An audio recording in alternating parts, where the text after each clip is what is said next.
You can't tell anyone that secret. Being gay is like way worse than being a thief or taking drugs. That's how, it was labeled back in my, school. Being an LGBT kid in schools in the Philippines isn't easy. We documented a lot of bullying that LGBT students still face. Some of that was physical bullying, like being pushed or shoved, in addition to things like verbal bullying or cyberbullying or sexual harassment, which can be very severe. What we actually found is that a lot of teachers participate in the harassment, and for that reason, a lot of students don't feel comfortable going to teachers to tell them that, their peers are doing the same thing and are making them feel excluded and left out.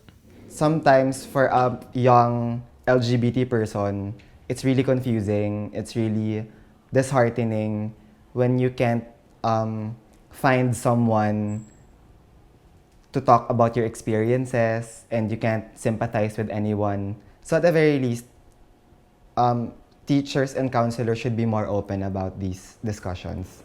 Very few schools in the Philippines have LGBT issues incorporated into the curriculum, and that can be done in a couple of ways. You can incorporate LGBT inclusive information into biology classes, or history classes, or psychology classes, and especially in sex education classes. We find that a lot of the information that students are getting in sex education classes reproduces really negative stereotypes about LGBT people.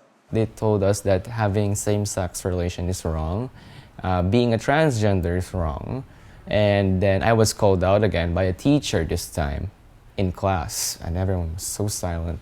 And the teacher said, God only created man and woman, no one in between. I felt ashamed because a teacher would tell me that in front of everyone. The government is aware that LGBT kids are bullied and face difficulties in schools, and there are laws in place that are supposed to protect LGBT students and say that this is wrong, but without effective teacher training or monitoring by the Department of Education, no one's making sure that LGBT kids are being kept safe in school.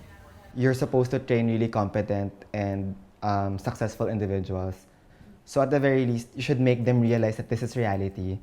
Na sex happens, LGBT people exist, there are trans individuals out there, and you should instill in them at the very least understanding and respect.